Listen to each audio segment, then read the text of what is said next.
dɔw fɛnɛ ka dalayilu ta ka kɛ filomaniya le ye, anarque, ka mɔgɔw namara, ka mɔgɔw filo, ka wuya fɔ mɔgɔw ɲɛna, ka mɔgɔw la nata. Il s'est mis à écrire ce livre dans l'instance même de l'amour qu'il a commencé à ressentir pour le prophète sallallahu alayhi wa sallam.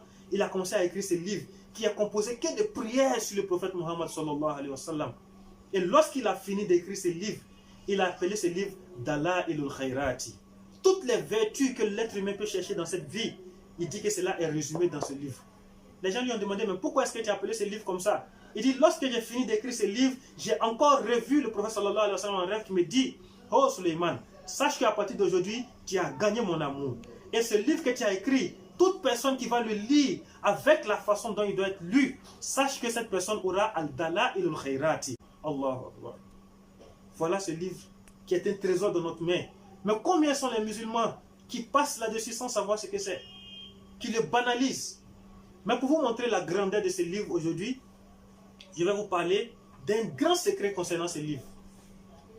Il s'agit de cette partie de ce livre qu'on appelle Al-Isnayn Thani. Parce que ce livre est divisé en 7 parties, c'est-à-dire en 7 jours. En 7 jours, donc chaque jour a la partie que tu dois lire. Donc la partie du lundi se trouve ici.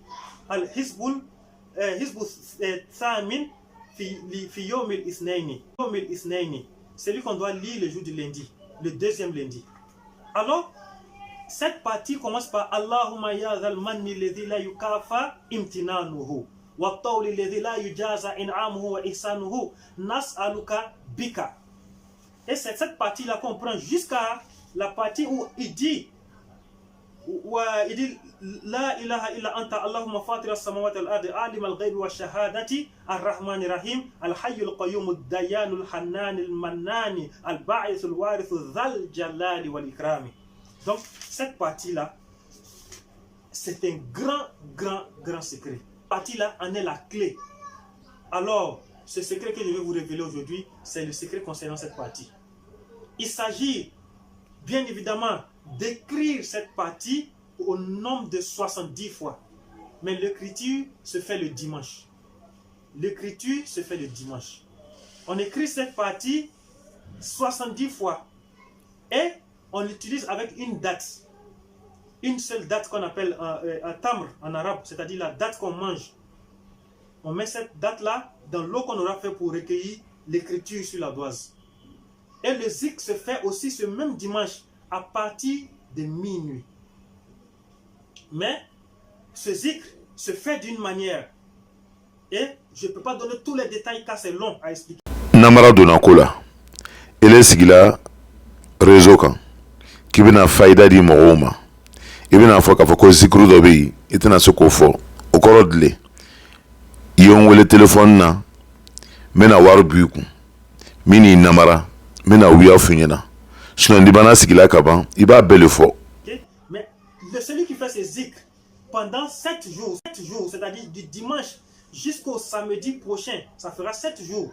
Cette personne-là, pour chaque jour qu'il aura à faire ce secret, Allah va lui accorder la valeur de 50 000 francs CFA.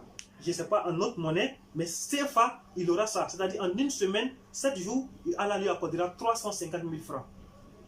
Allahu Akbar. Et cela, ce ne sera pas de façon satanique, non, ce sera de façon licite.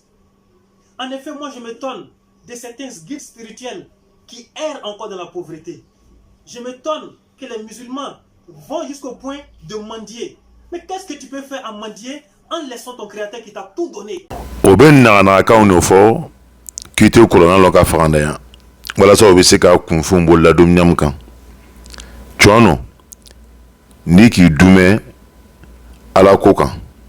Ka ala dali ka astaghfirullah ifo shaya ka tla tuguni ki teji an ka bo ala kota ko la ala bi hartike san mantima kuma ala ko fo korna ko nyam kan me ka kelina fo tanke ne ka korona lon tanke ne be dalailu kan ete fagana ya we na marakani ka mo marasanai mo te korona lo ka te mala ka ciden ka alayhi salatu wassalam dalailu rebe kalna ka solli ke chem kan ale refande yana atorola saga tun tɛ sigi a y'a lu kɔnɔ kɔngɔ tun b'a minɛ f'a b'a kɔnɔ siri ni kabakurun 2 ye o ye ala ka lajarabi le ka la mɔgɔ kan tuma dɔw waati dɔw bɛ kɛ i bɛ fɛn sɔrɔ waati dɔw bɛ kɛ i tɛ fɛn sɔrɔ o ye ala yɛrɛ ka tilanni de ye sɔrɔ waati bɛ yen bolokolonya waati bɛ yen mais k'a fɔ le ko dalayilu kɛ tuguni komi ale k'a fɔ ɲamu kan ni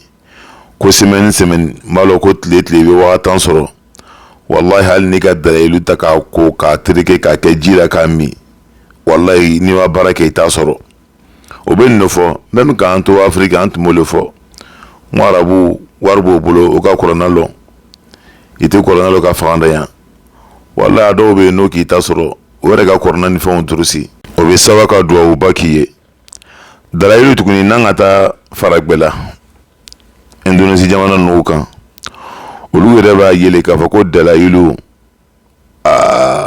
bɛ se k'a fɔ différence t'an ni kuranna cɛ o b'a ye komi a bɛ anglais la an bɛna a kɔrɔ fɔ juya kana ni vidéo ye Aljazuli min ye dalayilu fara ɲɔgɔn kan ko serifulu tun ko ala ka ciden alayhi salatu wasalam a tun b'a yɛrɛ serifuw la n'a nana yɛrɛ o la a bɛ sɔlatu kuraw d'u ma o sɔlatu kura ninnu a b'a ta min ne a b'a ta alawhil mahfuz ala ka walagaba kɔnɔ cɛ min sigilen b'a kɛrɛfɛ a b'o le ɲɛfɔ an ɲɛna k'i bɛ sɔlatu kalite minnu ye dalayilu kɔnɔ ala ka ciden alayhi salatu wasalam a k'a bɛɛ ta lawhil mahfuz le kɔnɔ o kɔrɔ dile k'a fɔ k'a ni kɔrɔna bɛɛ lajɛlen ye kelen ko kama mɔgɔ n'i ye dalayilu n'i y'a kalan ko sini kiyamalon i ni ala ka ciden min kɛ ɲɔgɔn fɛ alayhi salatu wasalam an bɛ mun de faamu o la k'a k'a ko dalayilu ye fɛn nin ye fɛn min n'a bɔra ala yɛrɛ ka walagaba kɔnɔ n'o ye lawhil mahfuz ye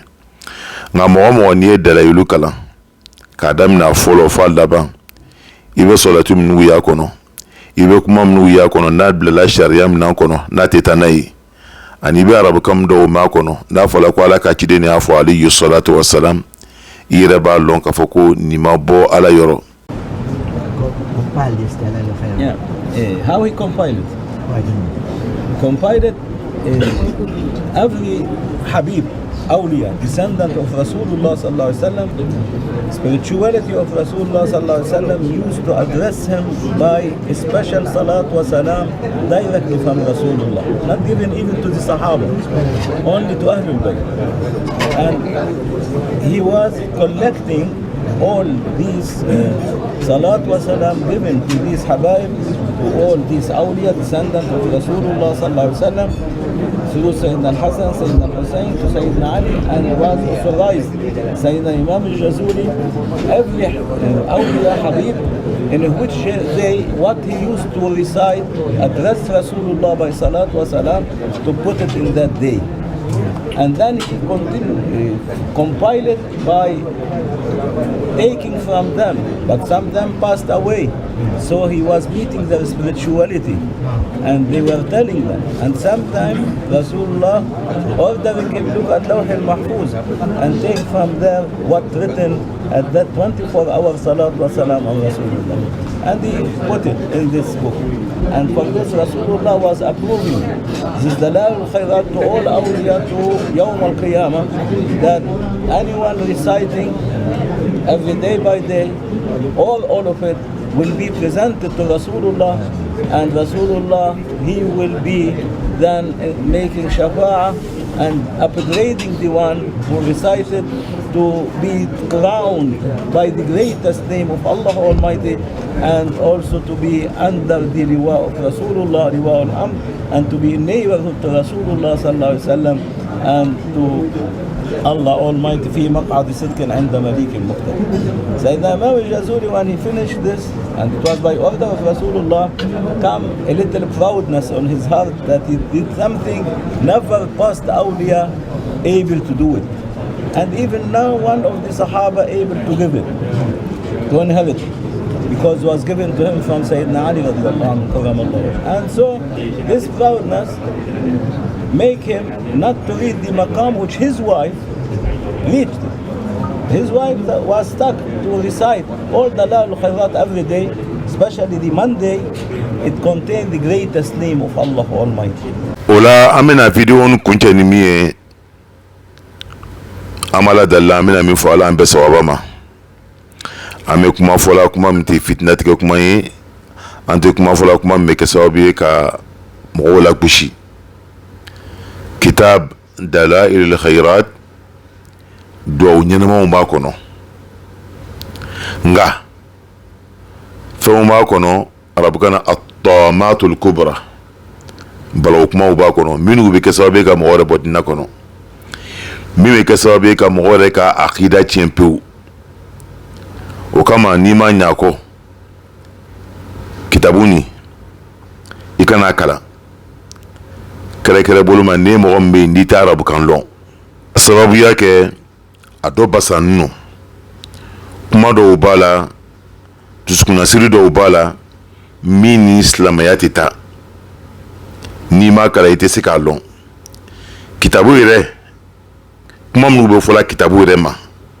duwawu minnu b'a kɔnɔ n t'o ma dɛ sɔli minnu bɛ a kɔnɔ n t'o ma dɛ dusukunnasiri yɛrɛ ɲɛsinnen bɛ kitabu ninnu ma a kalanbagaw bolo mɔgɔ ka kan k'a to yen o kosɔn kitabu wɛrɛw bɛ yen minnu kumana fisamantiya min bɛ sɔli la k'a kɛ ciden kan alayhi salatu wa salam o kitabuw bɛ yen foyi t'a la a sahan n'o fɛnɛ o dɔ ye fadlu salati ala nabiyyi sallallahu alayhi wa sallam للشيخ إسماعيل القاضي تحقيق المحدث الألباني كتاب بولا بيتوني ده بيعطوكوا دليل الخيرات دليل الخيرات أموالفه خير الدين وائلي أكسرات الشمان فراكونو أني دو الشمان ميمي لا وسكبو دليل الخيراتوما دليل الخيراتو mɔgɔ kɛni k'a fɔ k'a tun bɛ kalan an faw bolo